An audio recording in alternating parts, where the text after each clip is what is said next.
नमस्कार शेतकरी मित्रांनो, अतिवृष्टी होते। अतिवृष्टी झाल्यावर बऱ्याच शेतकऱ्यांचं नुकसान होतं। त्यामध्ये कोणाचं 60% होतं, कोणाचं 50% होतं, कोणाचं 80% होतं। मग आता अतिवृष्टी झाल्याच्या नंतर मग त्या शेतकऱ्यांनी पीक विमा कंपनीकडे तक्रार केलेली असते। आता तक्रार केल्याच्या नंतर समजा एखाद्या शेतकऱ्याचं जर 60% 50% नुकसान झालं तर त्या शेतकऱ्याला अपेक्षा असते की आपल्याला त्या जेवढी नुकसान झाली त्या नुकसानीचा आपल्याला पूर्ण परतावा मिळेल, म्हणजे पीक विमा मिळेल। पण तसा मिळत नाही। आता कधी कधी काय होतं, शेतकऱ्याला वाटतं मायला आपलं लय मोठं नुकसान झालंय आणि दुसऱ्याचं कमी झालंय, त्याला तेवढाच विमा आलाय आणि आपल्याला तेवढाच आलाय, आपलं तर नुकसान जास्त झालंय। आता हे असं कशामुळे होतंय? आता हे ज्यावेळेस अतिवृष्टी होत असती, आता अतिवृष्टी झाल्याच्या नंतर काय होतंय, सगळे शेतकरी हे तक्रारी करतात। आता पीक विमा कंपनीकडे तक्रारी केल्याच्या नंतर पीक विमा कंपनीचे सर्वेअर ज्यावेळेस वैयक्तिक तक्रारी होतात आणि वैयक्तिक तक्रारी झाल्याच्या नंतर सर्वेअर वैयक्तिक येतात, सर्वे होतो आणि त्या शेतकऱ्याचं जेवढं नुकसान झालं त्या प्रमाणात त्याला भरपाई मिळत असते। पण ज्यावेळेस अतिवृष्टी होते आणि तक्रारी ह्या 25%च्या वर, म्हणजे जे मंडळ आहे त्या मंडळामध्ये 25%च्या वर तक्रारी गेल्या अतिवृष्टी झाल्याच्या नंतर, तर त्यावेळेस त्या शेतकऱ्याला जरी त्याचं 60% 80% नुकसान झालेलं असलं तरी त्याला पूर्ण नुकसान भरपाई मिळत नाही। कारण काय होतं त्याच्यात की त्यावेळेस त्याचा वैयक्तिक सर्वे केले जात नाही। आता वैयक्तिक सर्वे का केले जात नाही? कारण 25%च्या वर जर तक्रारी केल्या तर त्या विम्यामध्ये तरतूद अशी आहे की त्याचा रॅन्डम सर्वे केला जातो। आता रॅन्डम सर्वे म्हणजे काय? तर रॅन्डम सर्वे म्हणजे त्या मंडळातील काही ठराविक गावांचाच सर्वे केला जातो। मग आता त्यामध्ये समजा काही शेतकऱ्यांचं 50% जरी नुकसान झालेलं असलं, काही शेतकऱ्याचं 80% नुकसान झालंय, काही शेतकऱ्याचं 10% नुकसान झालंय, मग तशा वेळेस त्या शेतकऱ्यांना ज्यांचं जास्तीचं झालंय त्यांना त्यावेळेस त्या जेवढ्या नुकसानीचा पंचनामा झाला किंवा पाहणी झाली तेवढा विमा त्या शेतकऱ्याला मिळत नाही। कारण रॅन्डम सर्वे मध्ये काय होतं, काहीच गावं घेतल्या जातात। आता काही गावं घेतल्यामुळे त्या सर्व गावांचा जेवढ्या नुकसानी झाल्यात त्याचा निकष काढला जातो। मग आता एखाद्या वेळेस काही शेतकऱ्याचं 50% नुकसान असतं। आता 50% नुकसान झालं म्हणजे त्याला त्या 50% नुकसानीप्रमाणे भरपाई मिळायलाच पाहिजे। आता 50% नुकसान झाल्यावर समजा त्याची संरक्षित रक्कम आहे 50,000 रुपये। आता 50,000 संरक्षित रक्कम असल्याच्या नंतर 50,000च्या 50% म्हणजे त्याला 25,000 रुपये नुकसान भरपाई ही तात्काळ मिळायला पाहिजे। किती? 25,000 रुपये। म्हणजे 50% नुकसान झाले, संरक्षित रक्कम 50,000 आहे आणि 50,000च्या 50% म्हणजे निम्मी रक्कम, म्हणजे त्याला 25,000 रुपये मिळायला पाहिजे। पण तसं होत नाही, कारण तिथल्या त्या मंडळातल्या 25%च्या वर तक्रारी गेल्याच्या नंतर त्याचा रॅन्डम सर्वे होतो। आता रॅन्डम सर्वे झाला समजा, आता रॅन्डम सर्वे झाल्याच्या नंतर काय होतंय, समजा त्या रॅन्डम सर्वे मध्ये जर त्या मंडळाची नुकसान समजा टक्केवारी ही 30% आली, नुकसान 30% झाली। मग आता काही शेतकऱ्याची त्याच्यात जरी 50% झालेली असली, कोणाची 60% झालेली असली, पण एकूण सरासरी जर 30% आली तर 30%च्या प्रमाणात त्या शेतकऱ्यांना नुकसान भरपाई मिळते। समजा 50,000 रुपये संरक्षित रक्कम आहे, पण एक गृहीत धरा 50,000 संरक्षित रक्कम आहे असं वाटतं आपल्याला समजा तशा वेळेस।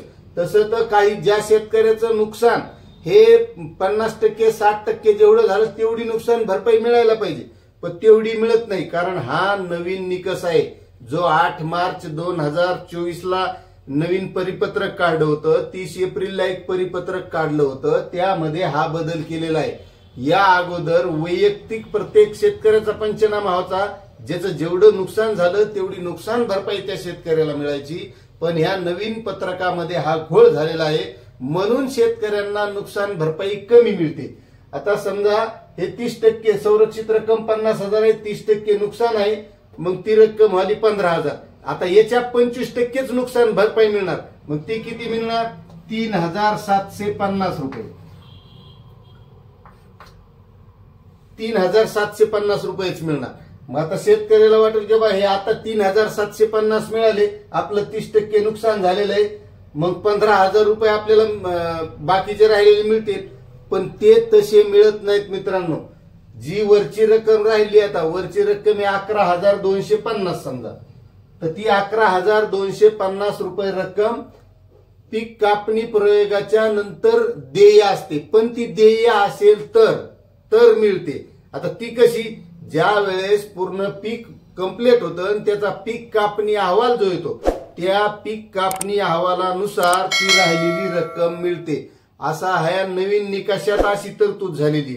आणि जुन्या निकषात काय होतं की वैयक्तिक किती नुकसान हो द्या, अतिवृष्टी हो द्या, काही हो द्या, प्रत्येक शेतकऱ्याची पाहणी व्हायची, त्याचा पंचनामा व्हायचा. मग ज्याचं 50% नुकसान झालं त्याला 50%च्या प्रमाणे भरपाई मिळायची, ज्याचं 30% झालं त्याला 30%च मिळायची.